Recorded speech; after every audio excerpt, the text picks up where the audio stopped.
Siamo alla mostra Real Body di Barcellona, apprezzata già da parte nostra qualche anno fa a Jesolo, in Italia.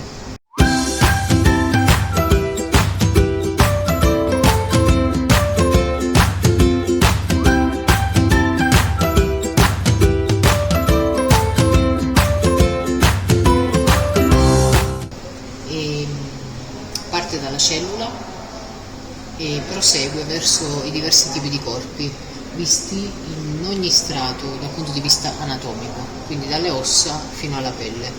È un godimento andarci con mia moglie perché chiaramente avendo fatto degli studi di medicina Maria Grazia conosce tutto e confrontarci sulle rispettive conoscenze è molto piacevole.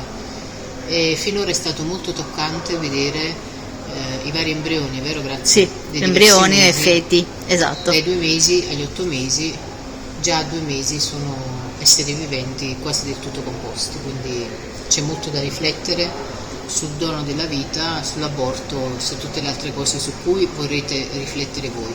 Noi vi lasciamo questo input, vi diciamo che la mostra è davvero fantastica, ancora più bella di quella italiana perché ha avuto modo di apprezzarla a Jesolo come abbiamo fatto noi, e che quindi ancora una volta Barcellona si sta confermando una città meravigliosa da visitare. È molto importante ampliare le proprie conoscenze anche di cose già viste perché si rivedono con occhi diversi.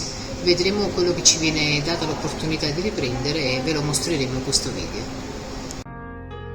In questa sezione vediamo i cambiamenti che l'attività sportiva dà sul corpo umano.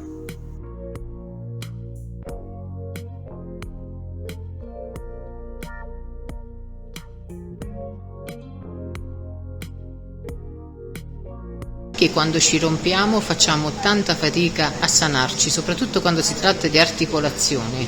Perché comunque sono dei meccanismi complessi e intervengono tendini, legamenti, muscoli, capsule articolari e tutto viene visto in questo piccolo frammento che fa vedere appunto l'omero con la sua articolazione della spalla. Facci vedere dov'è? Qua. Ed è tagliato di così. Ti sembrano delle rappresentazioni ben fatte? Non sono rappresentazioni, sono dei pezzi di corpo umano trattati in maniera tale da non decomporsi. Vero. Sentite granellini che cose interessanti? Le mascherine perché si sta iniziando a riempire e stiamo osservando delle famiglie veramente splendide di mamma e papà e figli che li portano qua, sono bambini di 5-6 anni e gli spiegano con dei disegni, con dei movimenti quello che stanno vedendo.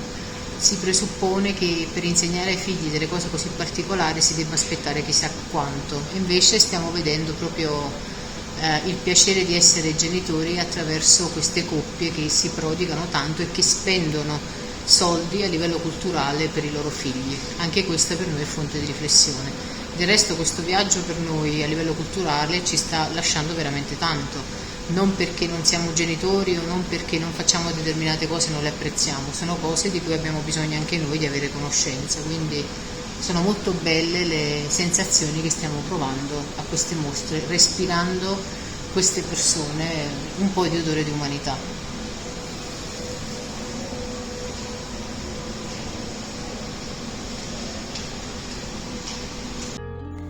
Queste che sembrano delle ragnatele rosse in realtà sono le ricostruzioni dei nostri vasi.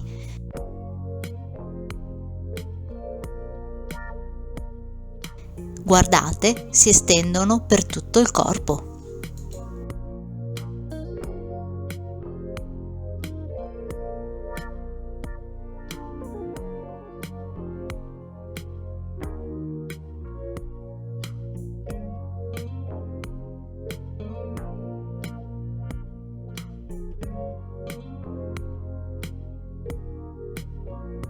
Lella, ci spieghi un po' questa piramide?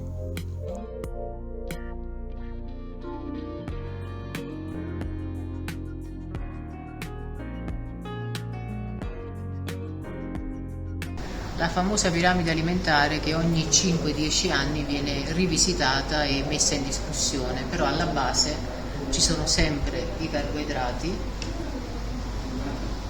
saliamo con verdura e frutta, uova, fonti di proteine animali e vegetali e tutto il resto che dovrebbe andare sempre più a scemare. C'è da dire che però non è così in ogni cultura, non è così quando si abbracciano altri stili alimentari, cioè la piramide alimentare ad oggi viene comunque messa continuamente in discussione da tanti nutrizionisti di nuova generazione. Di solito dovrebbe predominare il buon senso. Noi ci stiamo sforzando, come sapete, di mangiare meglio. Ad oggi stiamo ottenendo dei buoni risultati in termini di perdita di peso e di salute, però non crediamo assolutamente di avere in tasca la verità. La strada è ancora lunga. Intanto ci si informa. Questa sala è dedicata al sistema nervoso, sia centrale che periferico. Vengono spiegati i neuroni, che sono le cellule più piccole del sistema nervoso, e mano a mano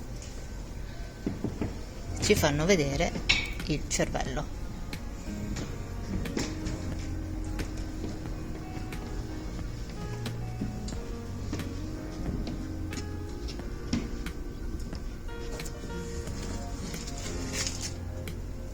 Qui si può vedere tutto, ma proprio tutto, sul sistema nervoso centrale e periferico.